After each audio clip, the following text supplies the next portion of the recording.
Assalamualaikum warahmatullahi wabarakatuh. Selamat sore teman-teman investor di seluruh Indonesia ya. Apa kabar semuanya? Semoga selalu diberikan kesehatan dan rezeki yang lancar untuk kita semua. Dan sebelumnya saya minta maaf ya karena sudah lama sekali tidak muncul-muncul ya videonya di YouTube. Khususnya bagi teman-teman yang mengikuti channel ini ya. Dan pada video ini seperti biasa kualitasnya kurang begitu baik ya, khususnya pada bagian suara dan ditambah banyaknya berisiknya suara di sekitar ya. Jadi mohon maaf dan mohon untuk dimaklumi.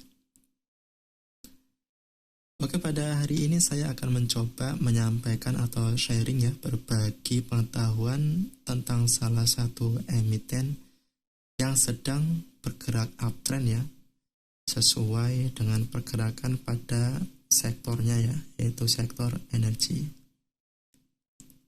Oke, emiten tersebut adalah dengan kode ADRO. Tentunya bagi para investor retail di seluruh Indonesia mengetahui dengan baik ya nama emiten ini, khususnya yang sudah lama berkecimpung di dunia pasar modal Indonesia. Oke, Adaro ini adalah singkatan dari nama PT Adaro Energi Indonesia Tbk yang sudah berubah nama ya, yang sebelumnya bernama PT Adaro Energi Tbk saja. Ada tambahan kata Indonesia sehingga menjadi PT Adaro Energi Indonesia Tbk. Apakah ini menandakan Adaro sedang bertransformasi? Ya, hanya waktu dan perusahaan yang bisa menjawab pasti ya. Dan Adaro menjadi salah satu perusahaan batubara terbesar dari segi produksi dan valuasinya mencapai 125,7 T di market. Oke, sebelum masuk ke pembahasan mengenai prospek dan valuasi emiten Adaro, kita akan coba masuk dulu sedikit ya mengenai profil Adaro ini. ADRO atau ADRO ya, lebih enak didengar kayaknya, saat ini memiliki kurang lebih 12.000 karyawan dan memiliki 13 negara tujuan penjualan dengan pendapatan mencapai kurang lebih 3,99 miliar dolar pada akhir tahun 2021.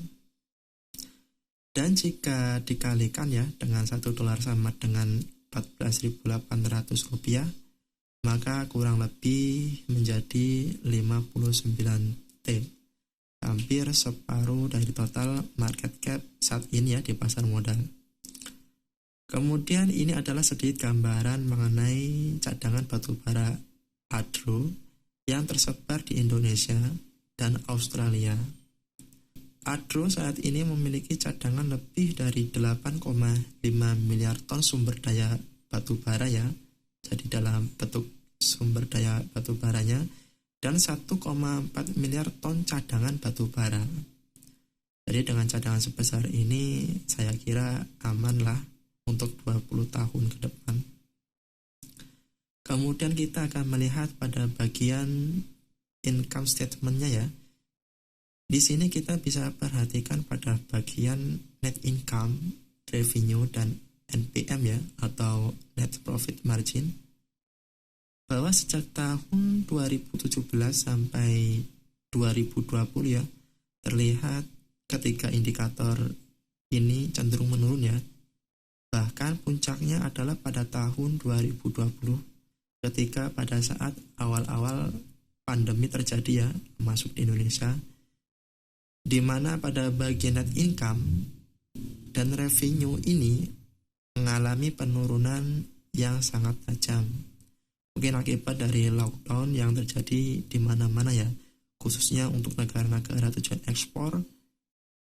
Akan tetapi pada tahun berikutnya, yaitu tahun 2021, ketika terjadi mulanya proses recovery, terjadilah proses kenaikan yang cukup signifikan. Puncaknya pada tahun 2022 semester pertama, di mana pada bagian net income, revenue, dan NPM-nya mampu mengalahkan pencapaian pada tahun 2017 setahun penuh. Bahkan masih lebih besar 2 kali lipatnya ya. Coba teman-teman perhatikan dan coba bayangkan ya. Kerja 6 bulan Adaro ini mengalahkan yang setahun. Ini tentunya pencapaian yang sangat luar biasa. Kemudian dari balance sheet-nya ya, Adaro ini kita lihat masih tergolong sehat dan bertumbuh ya. Asetnya cenderung meningkat. Liability-nya yang masih di bawah nilai equity-nya dan dengan DER yang masih stabil di bawah 1 kali. Kemudian dari sisi cash flow-nya, Adaro ini memiliki cash yang sangat super jumbo, yaitu sebesar 2,2 miliar dolar. Dan jika kita rupiahkan ya dengan 1 dolarnya 14.800-an, maka kurang lebih besaran cashnya mencapai 32,5 T. Ya kurang lebih seperempat dari market cap-nya. Ini menandakan secara finansial Adaro ini sangat kuat ya. Kemudian ini adalah data histori target produksi batubara serta belanja modal. Target produksi sampai akhir tahun 2022 secara penuh adalah 58 sampai 60 juta ton. Ini artinya kurang lebih sama dari capaian pada tahun 2019 yang pada saat itu produksi batubaranya mencapai 58 juta ton. Akan tetapi jika sampai akhir tahun Adaro bisa mencapai target maksimal dengan target produksi mencapai 60 juta ton, artinya ini akan menjadi rekor produksi terbesar Adaro tersendiri ya. Coba teman-teman koreksi jika ini salah. Sedangkan untuk belanja modal ditargetkan mencapai 300 sampai 450 juta dolar. Nah, ini lebih sedikit dari belanja modal tahun 2018 dan 2019 yang mencapai 496 dan 489 juta dolar. Kemudian ini adalah negara-negara tujuan penjualan pada paruh tahun atau semester pertama tahun ini ya, tahun 2022, di mana Adaro sendiri masih fokus di wilayah Asia yang dengan porsi Asia Timur Laut memimpin dengan persentase 27%, diikuti Indonesia, Asia Tenggara, India, dan China. Dan 90% batubara Adaro ini digunakan untuk pembangkit listrik. Kemudian bagaimana sih prospek Adaro ke depan dan valuasinya sekarang? Oke, sekarang kita akan mencoba mengutip dari hasil paparan Public Expose ya, yang belum lama ini berakhir. Jadi ada salah satu peserta yang bertanya, jadi pertanyaannya kurang lebih seperti ini.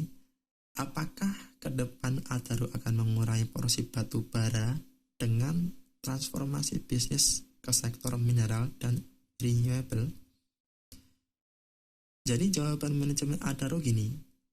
Jadi maksud dari transformasi bisnis Adaro di sini adalah menjajaki bisnis yang baru, tetapi bisnis yang saat ini tidak ditinggalkan. Jadi proses transformasi ini kita mengubah penekanan atau fokus, tapi dua-duanya tetap dipertahankan. Itulah jawaban langsung dari manajemen Adaro.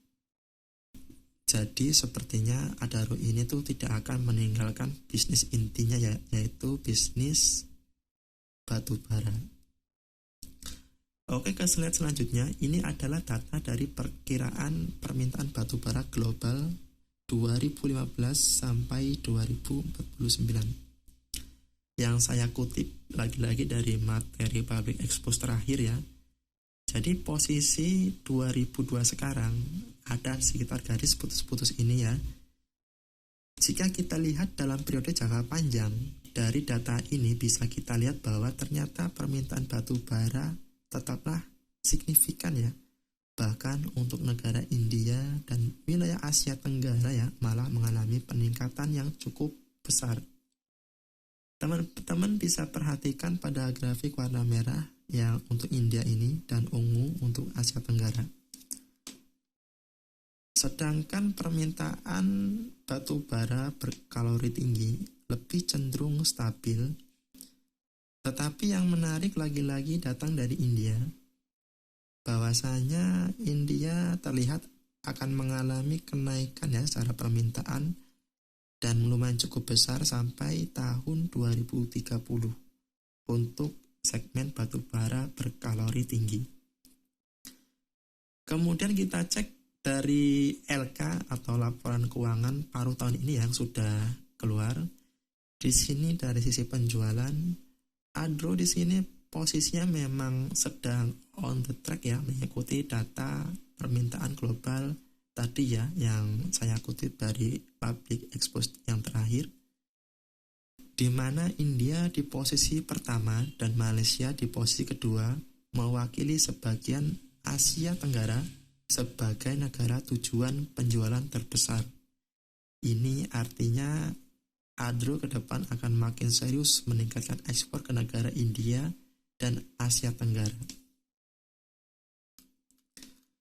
Kemudian pada saat selanjutnya di mana posisi Adro yang sedang menangkap peluang dari bisnis ekonomi hijau, dan ini adalah posisi Adaro saat ini di mana lewat PT Adaro Indo Aluminium inilah transformasi hijau grup Adaro ini dimulai. Oke, dan inilah poin-poin penting AIA dibentuk ya, atau PT Adaro Indo Aluminium, yaitu yang pertama ya ingin meningkatkan kontribusi pendapatan dari non batu bara untuk menyeimbangkan bisnis. Kemudian yang kedua untuk mendukung rencana pemerintah untuk industri hijau dan pemrosesan produk-produk mineral. Kemudian yang ketiga untuk membuka kemitraan ya dengan perusahaan-perusahaan yang handal dan berpengalaman. Kemudian yang keempat, proses pengembangan akan dilaksanakan secara bertahap. Yang kelima, proses jangka panjang yang positif karena aluminium dibutuhkan di banyak industri termasuk otomotif. Kemudian yang keenam, mengurangi impor aluminium, menciptakan lapangan kerja, dan berkontribusi terhadap pendapatan negara. Oke, kemudian kita cek sebenarnya sudah sejauh mana ya Adaro ini sudah melangkah dan bagaimana prospek ekonomi hijau ke depannya. Oke, diperkirakan bahwa ekonomi hijau akan tembus menelan biaya investasi kurang lebih 3 triliun dolar di 2030. Kemudian pada sektor EV menyumbang 800 miliar dolar.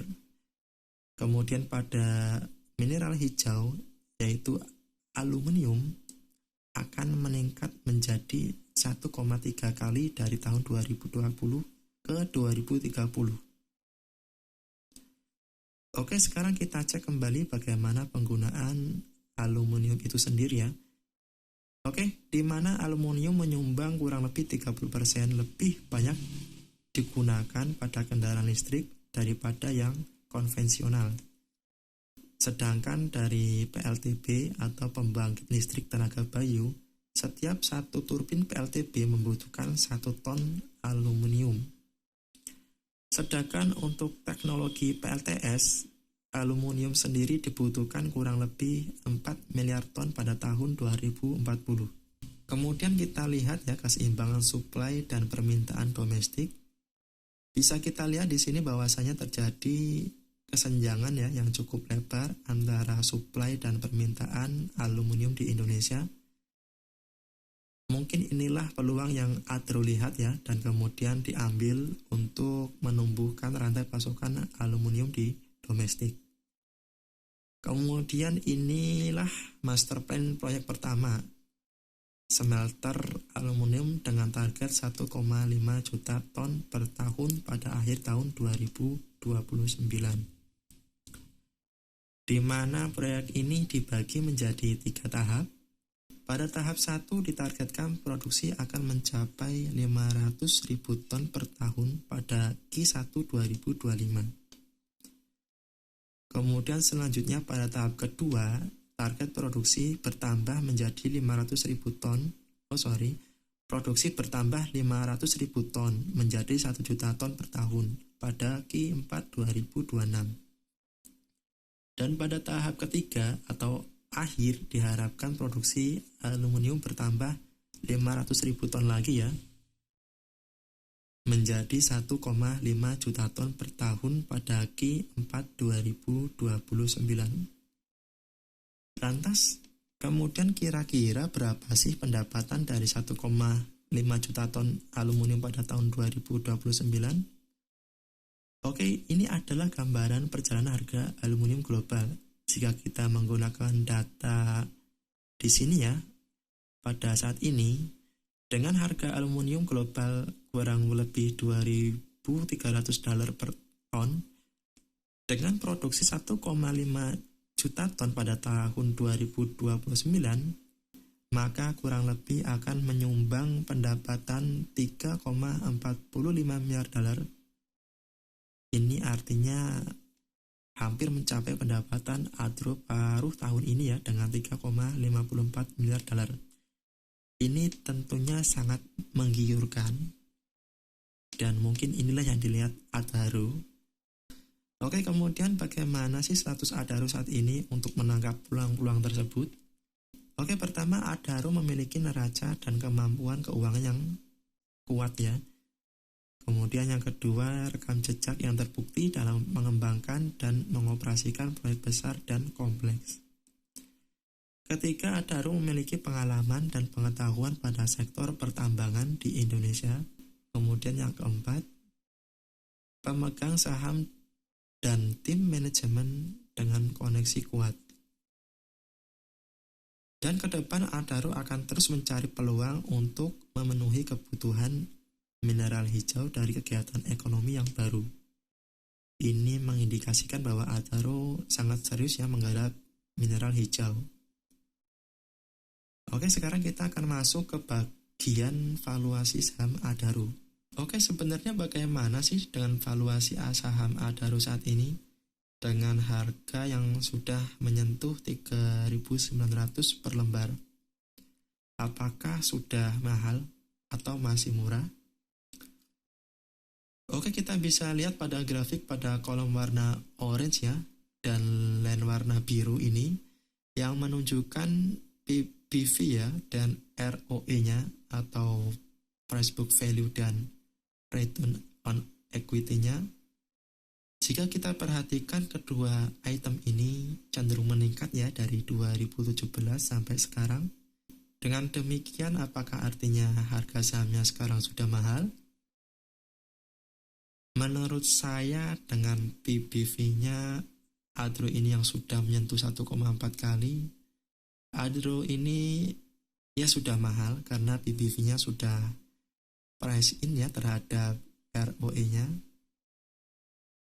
Oke, akan tetapi yang menarik di sini jika kita perhatikan lagi dari sisi PER-nya ya atau price earning rasionya, ini malah cenderung makin mengecil rasionya dan tergolong masih rendah rasionya jika dibandingkan dengan rata-rata per 5 tahun kebelakangan. Bahkan sempat dihargai dengan per 22 kali ya. Artinya dengan per yang sekarang ini yang hanya kurang lebih 3,5 kali, harga sahamnya bisa dikatakan masih murah ya. Oke, mari kita coba berhitung ya jika kita mengacu pada per terendah 5 tahun ke belakang ya, dengan per 5,41 kali. Dengan earning per share atau EPS sekarang yang diproyeksikan mencapai Rp1.129, maka saham Adaro ini masih bisa berpeluang ya ke 6.000 atau masih ada peluang kenaikan kurang lebih 50% dari selisih harga. Belum nanti ditambah adanya proyek smelter aluminium yang akan rampung 100% pada akhir tahun 2029 nanti ya. Pastinya ini akan membuat semakin menarik untuk jangka panjang. Harusnya sangat mudah ya untuk mencapai ke harga 6.000 nanti. Kemudian lewat keterbukaan informasi dari manajemen Adro yang terbaru ya, Adro berencana akan melaksanakan pembelian kembali saham yang beredar di pasar reguler sampai Desember 2022. Seperti diketahui bersama ya, Adro sebelumnya sudah melaksanakan pembelian kembali saham ya, dengan total kurang lebih 1 miliar lembar saham. Ini artinya perusahaan melihat bisnis Adaro sekarang dan kedepannya masih cukup prospektif ya dan menarik. Oke, ini bagian terakhir. Ini adalah gambaran atau histori harga saham dan harga gold dari 2009 sampai 2022. Di mana harga gold atau batu bara sudah meningkat kurang lebih 269% ya dari harga tertinggi pada tahun 2019 dan 2018. Yang menarik, harga sahamnya baru meningkat kurang lebih 60% dari harga puncak tertinggi 2011 dan 2018. Jadi masih terlihat ada gap ya yang cukup lebar antara kenaikan harga saham Adro dengan harga batu bara atau gold. Bukan berarti nanti harga sahamnya akan naik lagi ya, karena kembali lagi masalah harga yang menentukan adalah pasar. Maka carilah harga yang terbaik untuk mulai membeli agar hasil investasinya maksimal. Oke, demikianlah sharingnya ya tentang Adaro. Ya, semoga bermanfaat. Tentunya masih banyak kekurangan ya, dan maka itu tetap disclaimer on, karena semua yang disampaikan ini adalah hanya sekedar sharing dan bukan ajakan untuk mengambil keputusan untuk membeli maupun menjual saham. Maka semua segala resiko ditanggung masing-masing. Oke, sekian dan terima kasih. Sampai berjumpa kembali di video selanjutnya.